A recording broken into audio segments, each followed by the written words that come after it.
Are you feeling overwhelmed as a creator? Do you feel like you always need to be growing your audience or launching new products?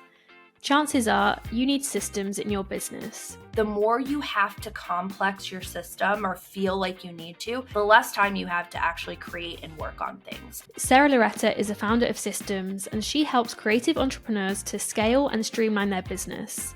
In this episode of Creators on Air, we talked about the common challenges creators face and how you can make the creative journey easier for yourself. I think with creators, there's kind of two pain points that I've noticed a lot. So I work with creators on a one-on-one basis. A lot of creators come to me that, are launching a product and need help with paywalls and systems and templates, right? So if they need like Notion templates or Canva templates, because I actually, as a total side note, pivot, whatever. I owned a design agency for 4 years before I moved into creative ops. But I kept getting clients all the time who were like, a logo is going to make me all this money, but didn't really have the operations or the experience to back up what they were launching.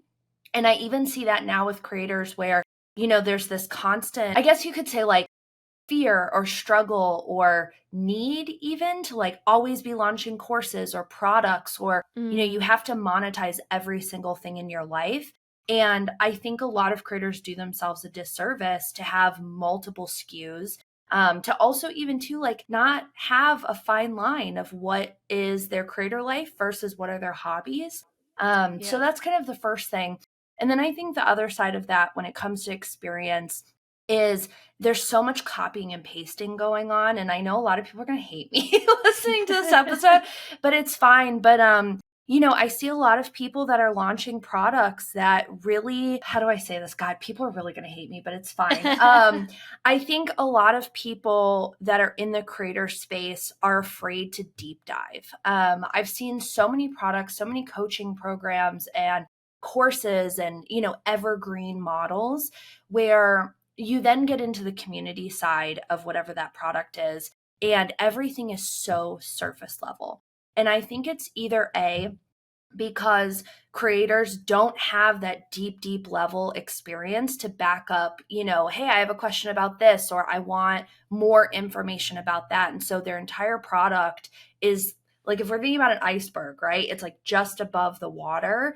And then they never touch anything below that. So I think, and I think alongside of that is because in the creator space, it's no, you need to have a low ticket offer. That's how you're going to make so much money.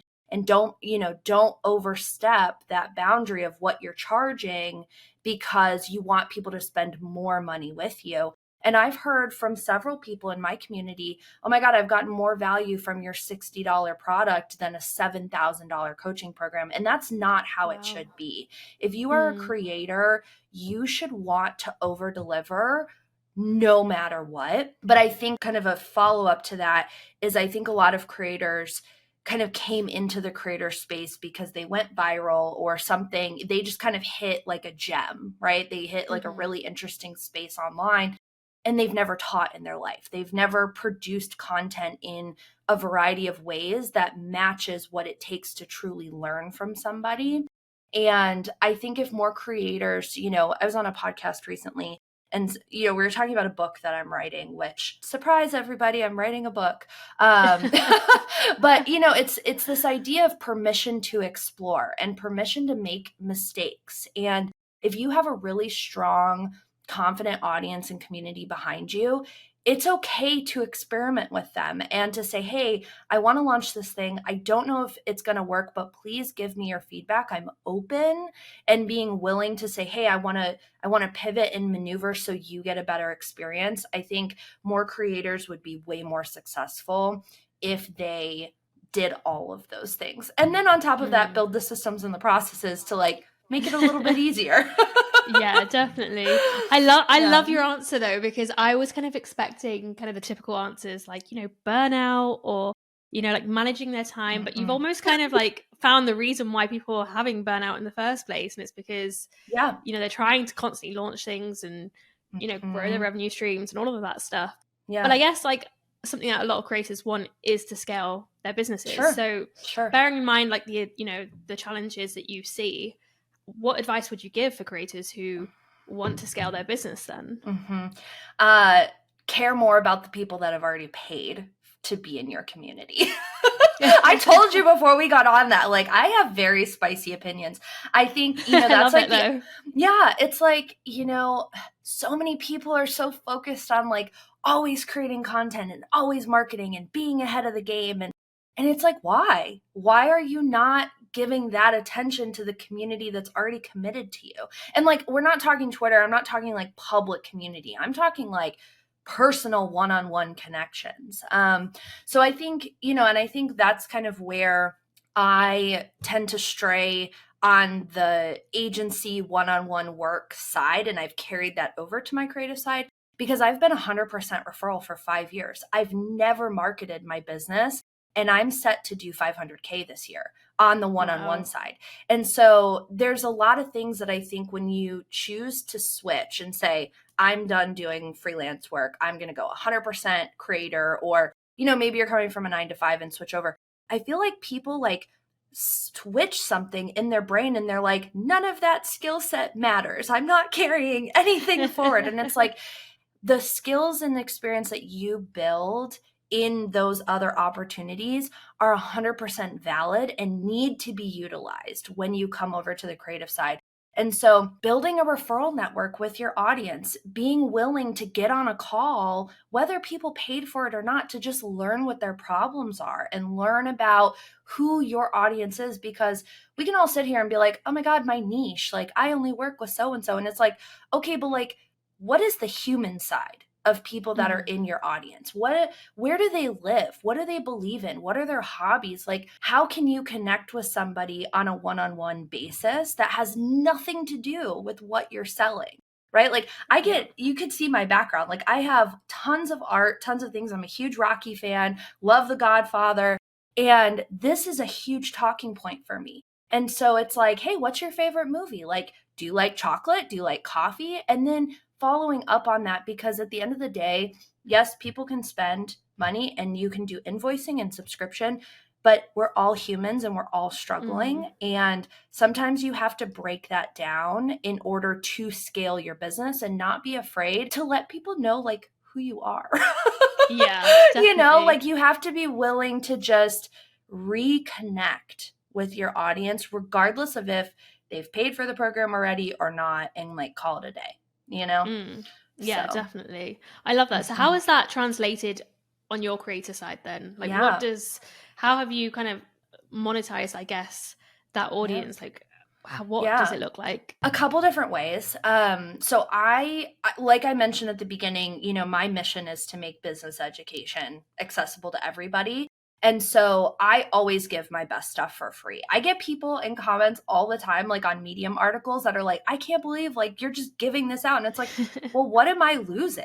Like if somebody needs a template, so like I was on Twitter the other day and I just happened to share my to-do list, which if you saw that tweet, like insane for the weekend. And somebody was like, oh my God, like what are you using? And I'm like, it's just a table in Notion, like happy to make it for you. It's nothing crazy. And I had ended up making the template and gave it to the person like an hour later.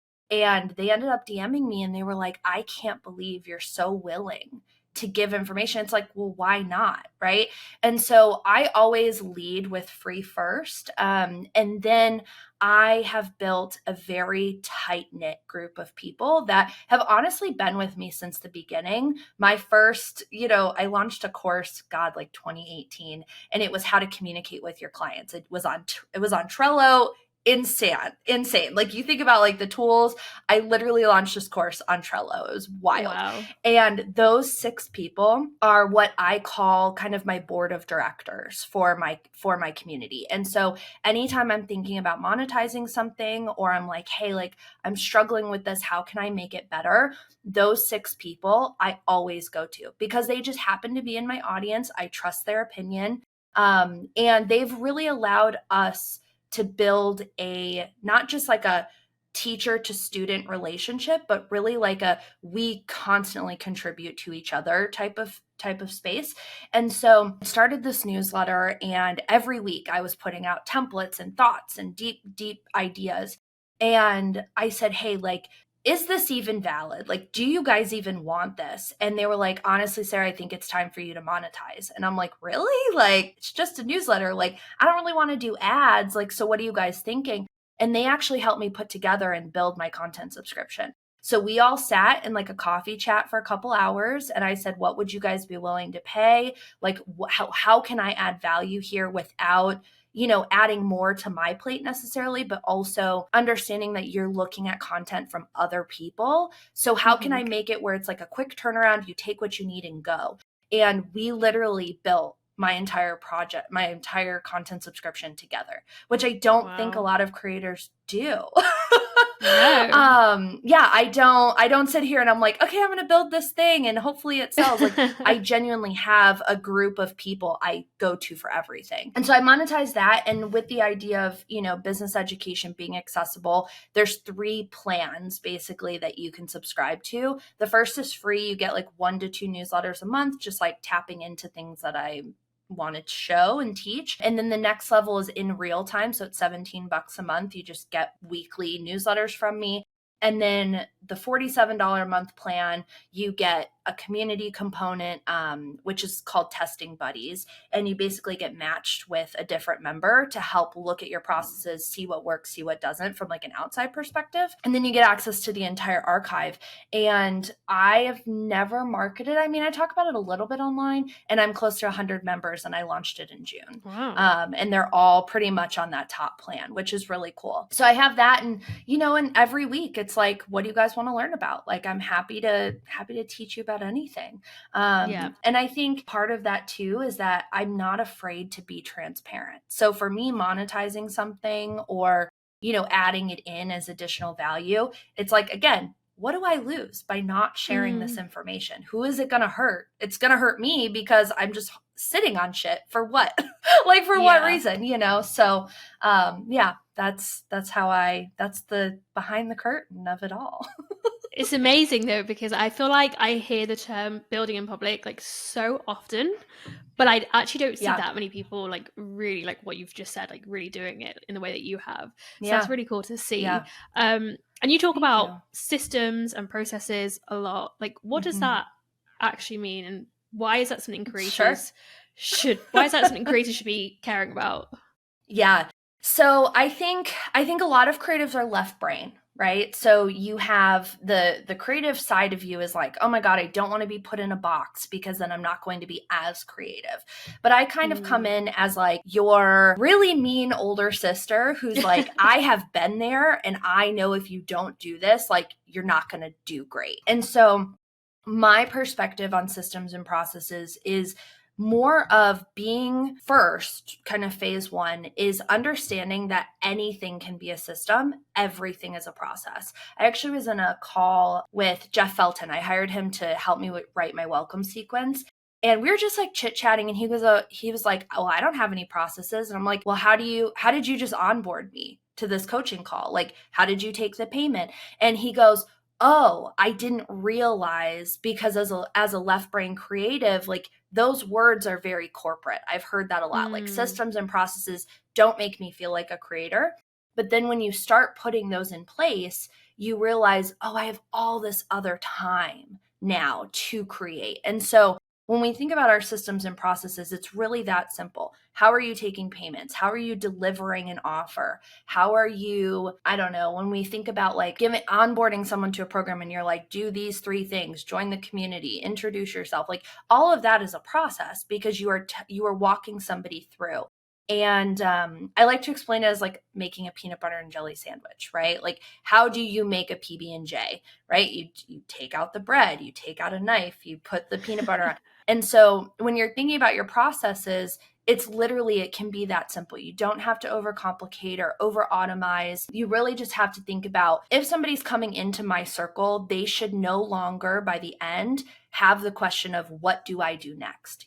That's how you should attack a process. is every single step should be answered. So there's no more, what do I do, why, how, etc. But yeah, and I think a lot of tools make a lot of that easy too. Like if we think about like Passionfroot, for instance, right? So there's a process there. So you post what you want sponsorships on, somebody clicks the availability, they put in the request, you accept, then you pay. Like all of that's a process, but it's built into the UI. So you're not thinking really about it. And that's what I think can make a lot of creators successful, is building processes that they don't necessarily have to think about until it's time to do an audit and a feedback loop and figure out how to improve it further.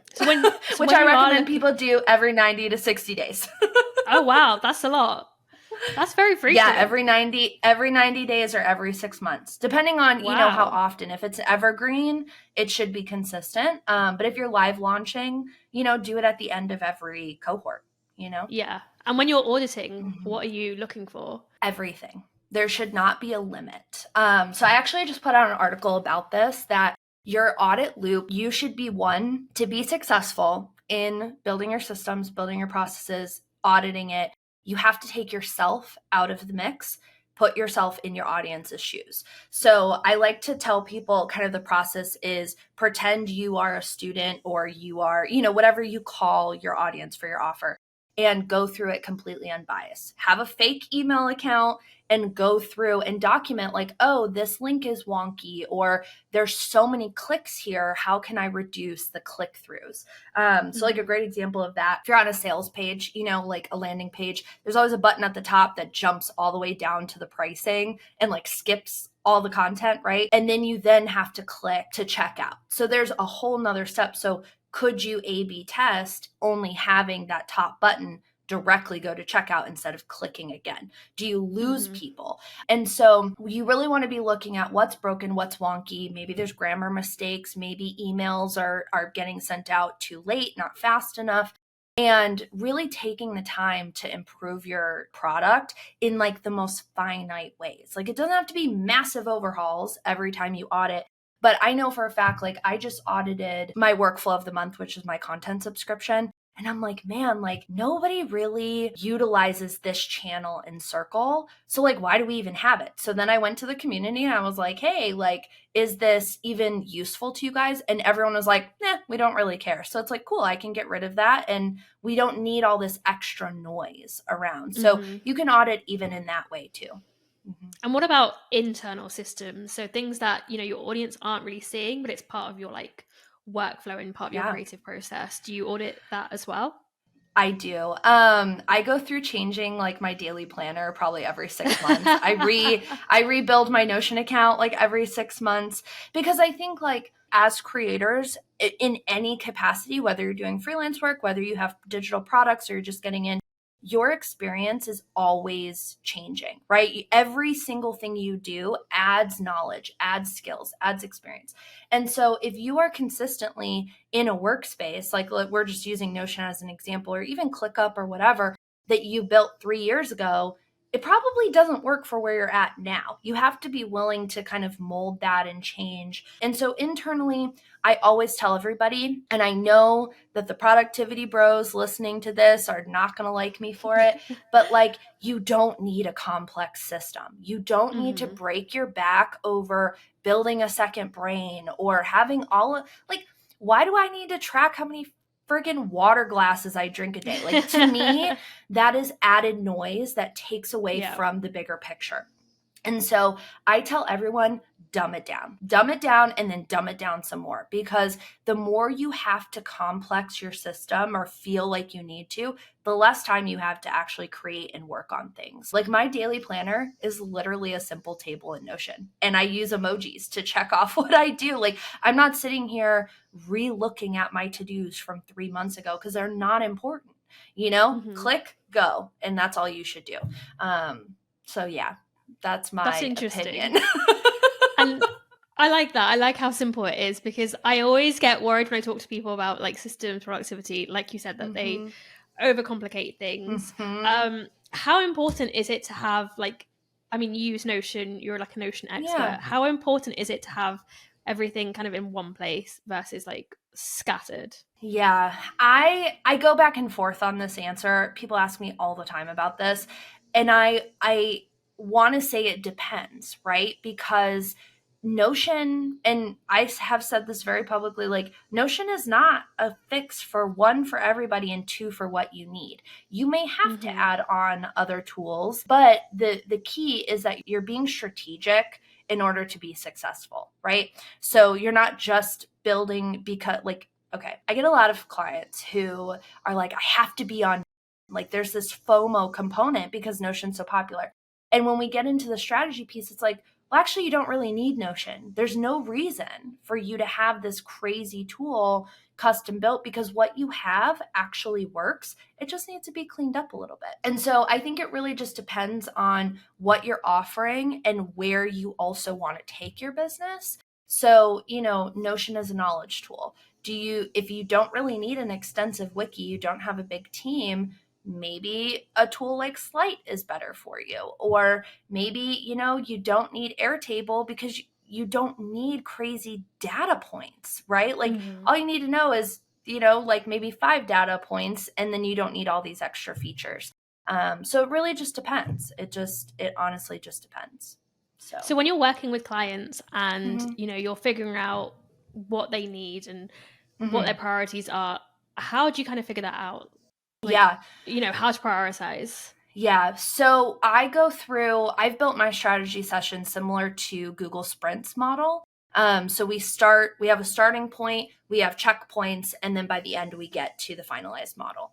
So, and they don't do the full sprint with me, I should say. So kind of the first step is they do a workbook and it's like, hey, what is your team dynamic? What is your processes? What are processes that you don't have? So a great example of that, every single client, I kid you, I'm not lying when I say this, every single client I work with has never had an offboarding process for their clients or their community. They just don't have one. And it's like, why? How are you getting testimonials? How are you getting feedback on how to improve, right? And so without fail, that is one process I build for every single client, which is like wild to me. I'm the offboarding girl. It's totally fine. I mean, I've never considered offboarding either. So even that was like, oh, okay, that's a thing. I didn't know that. And so I take that workbook and I custom tailor a strategy session for teams. And it really just depends on how big your team is. But I tell everyone that all of your key players should be in the phone call with me. So, CEO, project manager, even an assistant, right? Like obviously, honestly, like I don't work with teams larger than 10. So I prefer to have the entire team there because everyone's workflow matters and is important. And I found over time that many people in C-suite positions don't know what the workflows of somebody lower on the totem pole, so to speak, is and what they do. And so it's really important if I'm going to build out a workspace for you and audit your tech and pick what you should be doing, everyone needs to be involved. So we go through a 4-hour session. We sit, we laugh, we cry, we get really deep into it. And then I go through and I audit everything. So with my clients, I have unlimited access to all of their tech. I sign an NDA with every client, and then I sit and I look at everything. And it's like, why are we switching to this tool? You just didn't know this feature existed. Like I could build this out and save you a bunch of money by just editing what you have. And then I go through, I give them a visual roadmap. We talk about automations, how to improve them, what to templatize, and then I build it out. But now that I'm productized, I'm 100% retainer. I don't do custom proposals anymore. And so we do kind of that foundational build. And then we go through and we say, okay, like what other kind of support do you need? So I have one client right now who actually, as a creator, hates onboarding and offboarding their audience. And so I actually come in and I do that. They do the sales calls. I onboard their person, right? Go make sure that we've got all their documents, we've got everything for them. And then my client solely focuses on deliverables. I handle the feedback loop, and then I offboard those clients. And so it's kind of like a conversation like this, very unbiased. I have nothing to lose from the conversation. And so it's like, hey, like what could we have done better? right? I don't have that emotion because I'm not connected to the deliverables. I'm like, oh, we sucked at this, or hey, you wish communication was better. Cool. And then I go fix their processes and I improve them. So I'm managing the entire feedback loop for my clients. And the same thing with people with products that hire me. I do very similar on that side too. So that's my process. Yeah. And do you feel like if you have really good systems in place, it almost affects the ability, like the need for a team? Or do you think teams are important regardless? Yeah.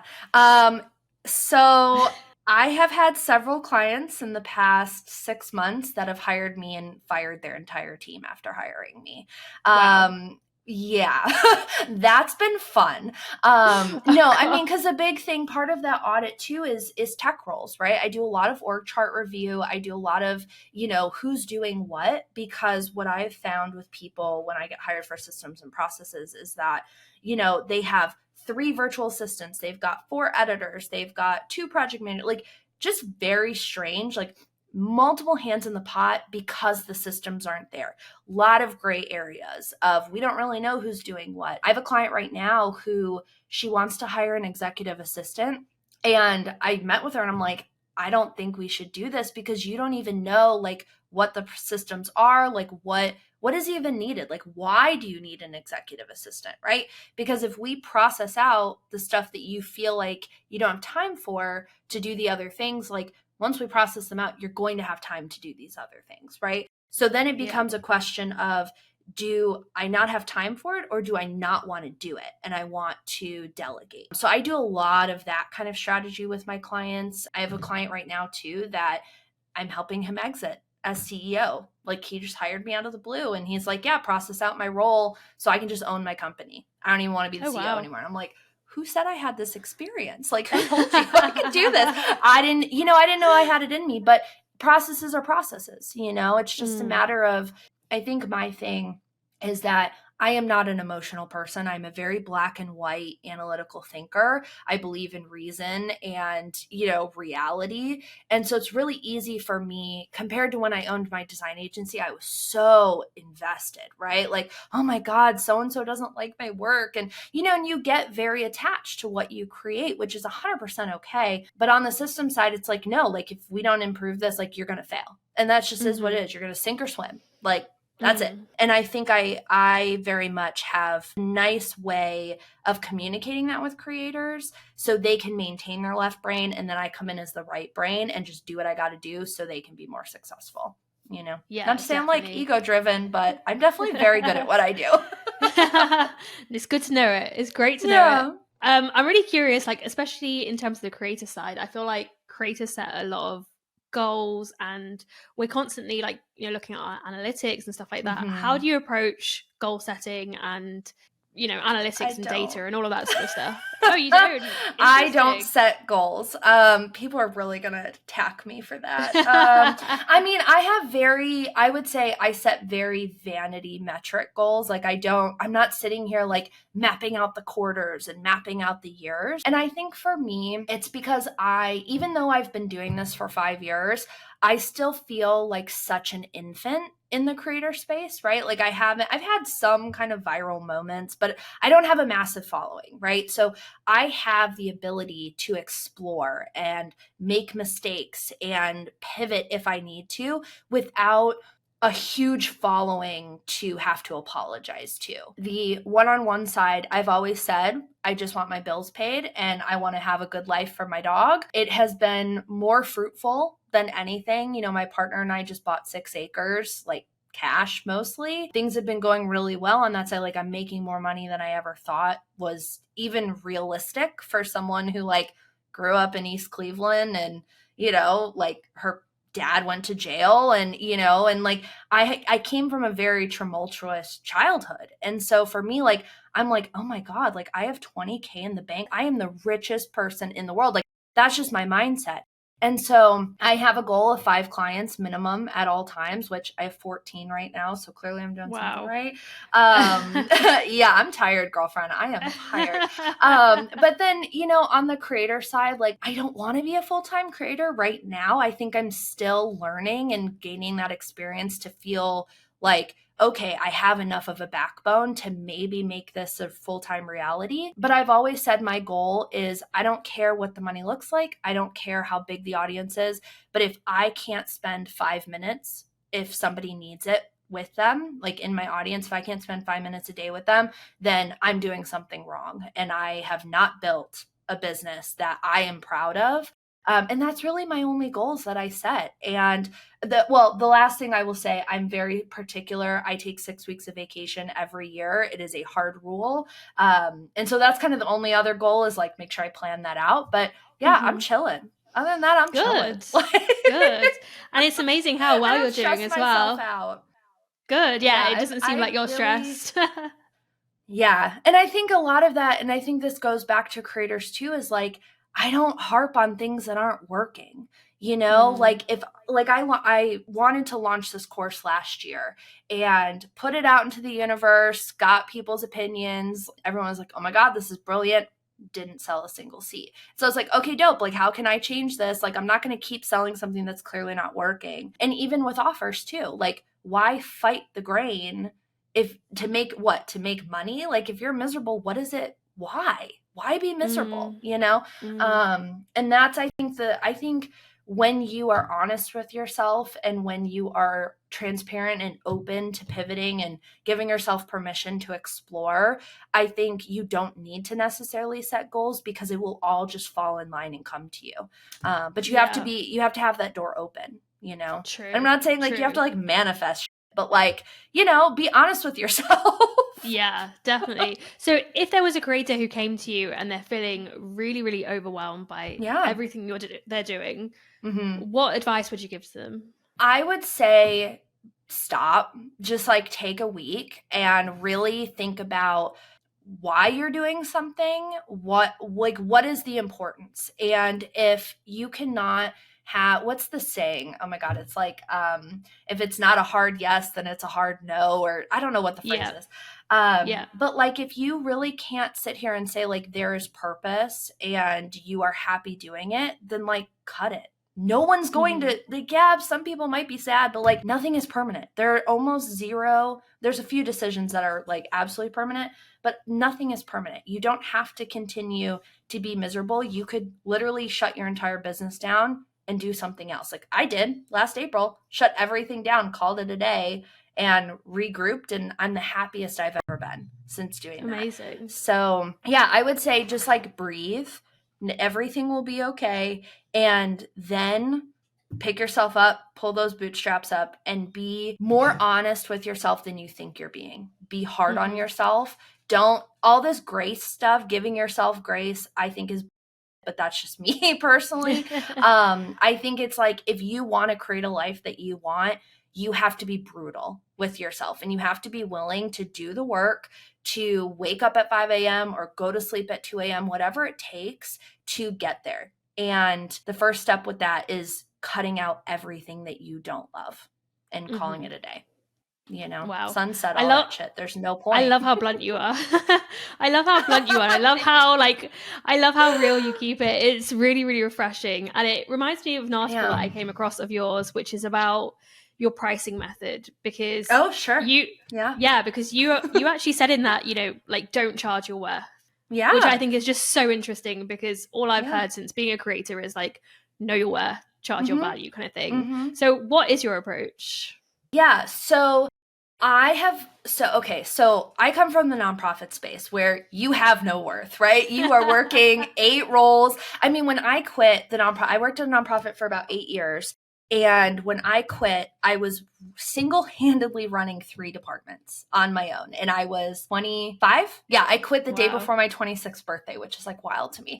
I was like, I am not turning 26 here. And so, there is no worth. You get paid virtually $0. You're doing good work at this nonprofit, but there's so many politics and crap that you forget that you have a skill set and that you are experienced and knowledgeable.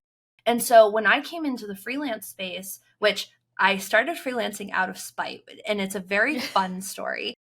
Because this is part of it too, is, like, oh my God, at the nonprofit I worked for, I don't think I ever made more than I think I took home like $32 an hour. That's like, I never made more than 40K, like ever there. And so, you know, I couldn't find a new job. Everyone was like, you wear too many hats. You're going to get bored here. Like literally interviewed at Trello and they were like, yeah, you're going to be bored here. You do too much right now. And I'm like, but I'm saying I don't want to do this much.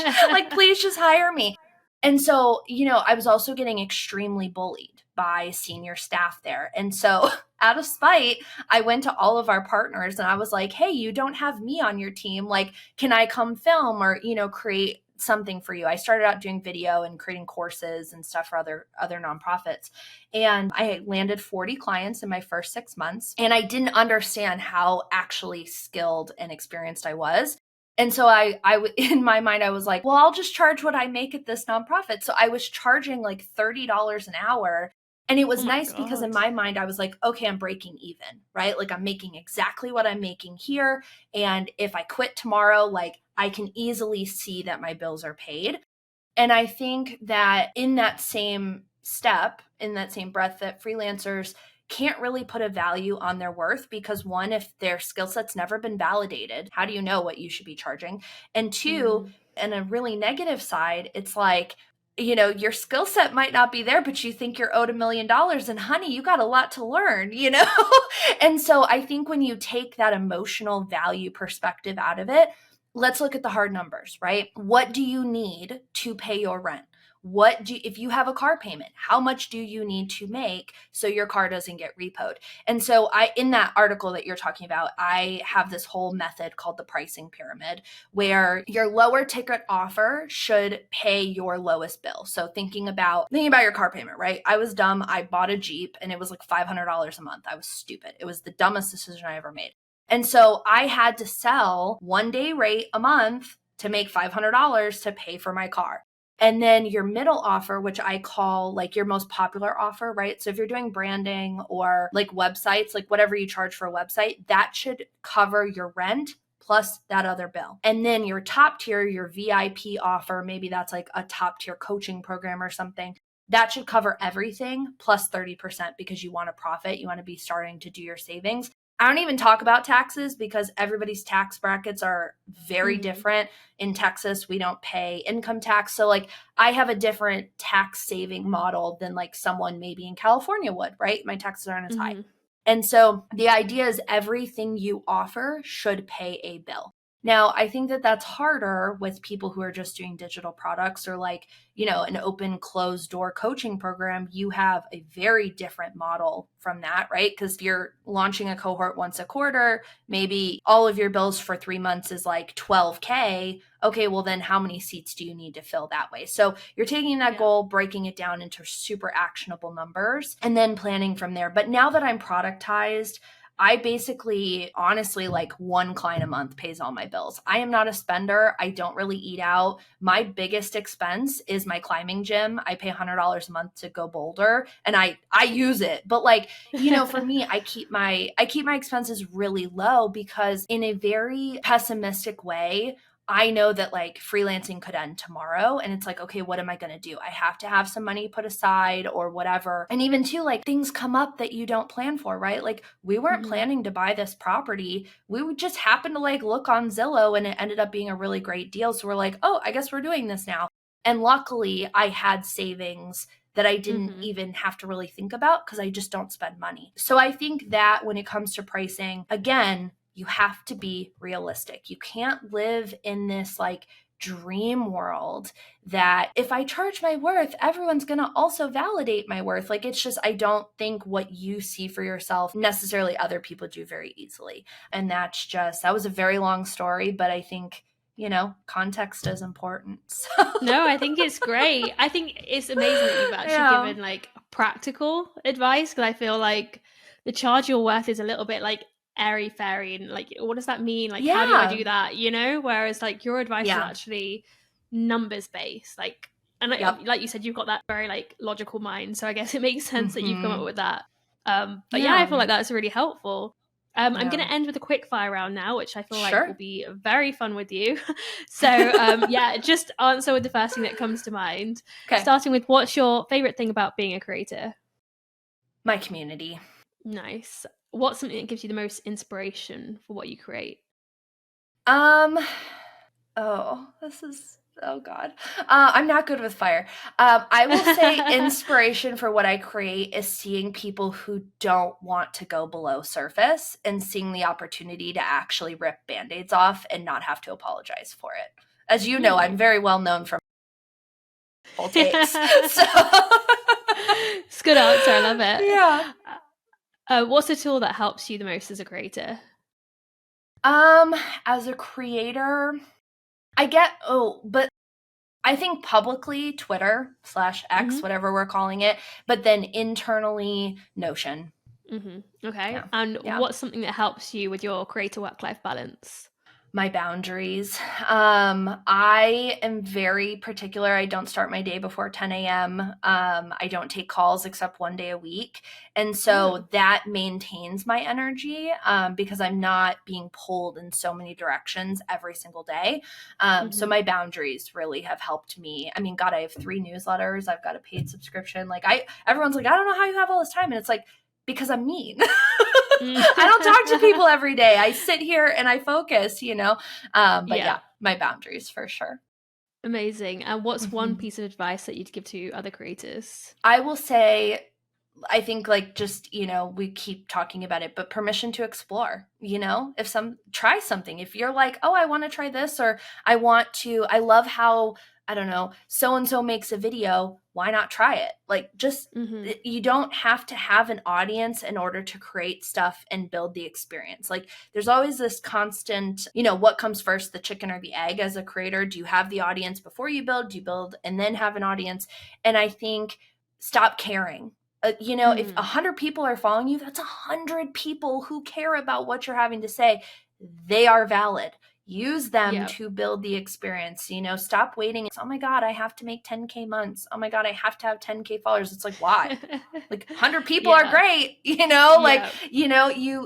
I would much rather have 100 engaged, beautiful people than 10,000 passive people that you have no idea who they are.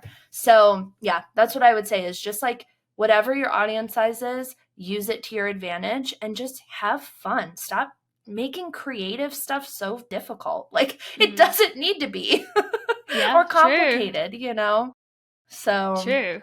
Yeah. Good advice. No, thank you so much, my Sarah. TED Talk. It was actually not what I was expecting. Like, I don't know, I came into this call expecting a completely different conversation, and it's like, it's been such a breath of...